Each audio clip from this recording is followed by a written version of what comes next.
Hello everybody, welcome to Fire Force episode 9. Yeah, 9 anime review.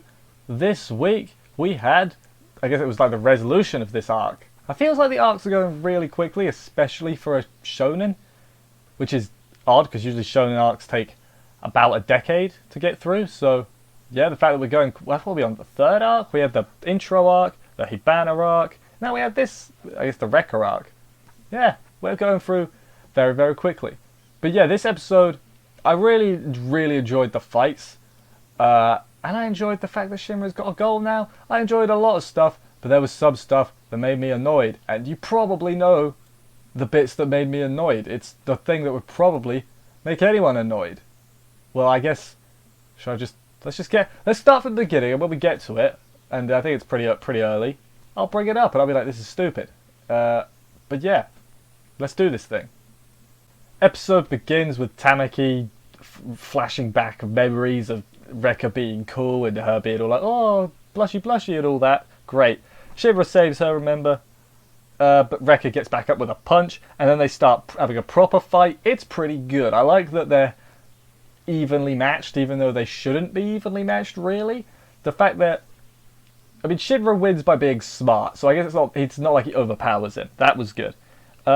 But yeah, they're fighting proper. The bug starts reacting to Shinra, or his flames more specifically. He's the Adola Burst. Adola Burst? They keep throwing these terms out. There's a bit later on when he starts rambling. I literally just put gibberish. So yeah, that's what's going to happen later. Adola Burst, which is like the flame that will lead humanity or something. I have no idea. He says everything's been a necessary sacrifice. Shinra doesn't take it that well. Gets knocked into Tamaki. Steals her skirt. This is where we're getting to the bit that annoyed me. Her clothes got burnt and he ends up kissing her cheek. Okay, before we go any further, I am not one of those people that's like fan service. Ugh, it's 1 out of 10, you know? But don't do fan service in the middle of like the finale of the arc. It's meant to be serious. Why? I know that Tamaki is basically a fan service character. You know, I quite like her. So, but yeah, don't do it in the middle of this. I'm not like any other time. I'm generally like the other fan service bits with her. And everyone else. I'm just whatever. Don't do it when you're trying to be all serious. It was like a real, like tone was like up here. And it was like phoom, like that. Tone completely shifted. I was like, oh, did he kiss her cheek? It looked like it. I don't know. But yeah, it was just a bit, really. Don't do that. But yeah, what happened next? She begs him afterwards to defeat Rekka, and I was like, that's good. Have her be like, you have to defeat him. He's betrayed my trust and the trust of everybody in the first. He's been killing kids. You don't kill kids.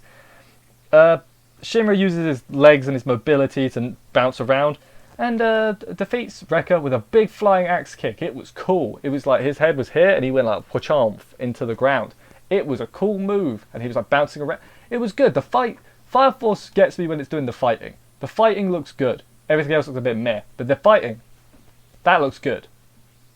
So Tamaki gets the kids to safety. Again, she's not wearing any clothes. I feel the need to specify that. At least they didn't make the kids get nosebleeds. That would have been stupid, especially considering the thing.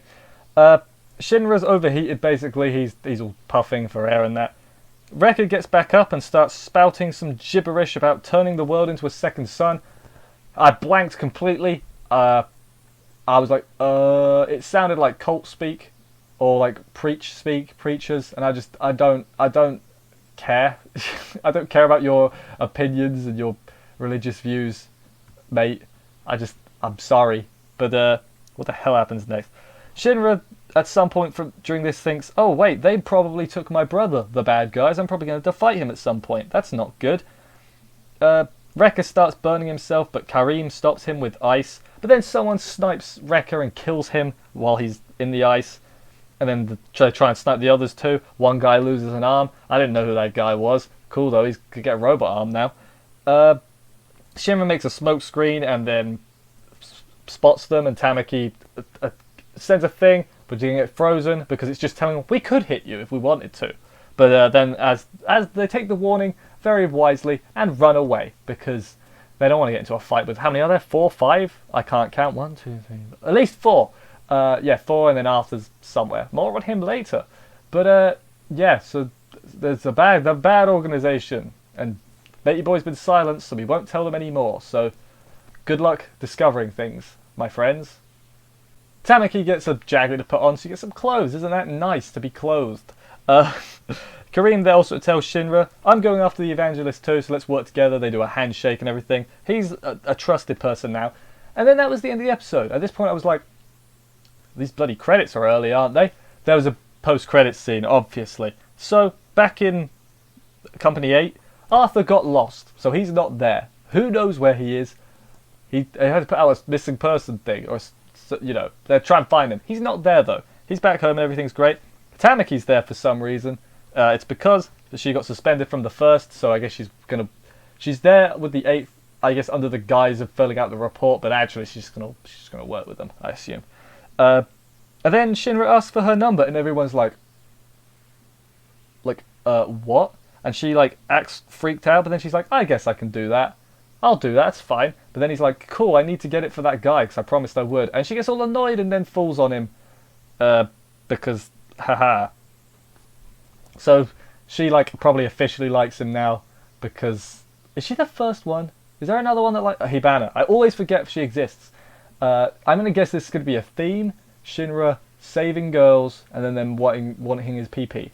Wanting his, oh, what's a fun pun I can do? Should have thought of a pun in advance, I'm so sorry. But yeah, then we see Arthur wandering a wasteland, and I don't know what to say to that last part. It was cool looking.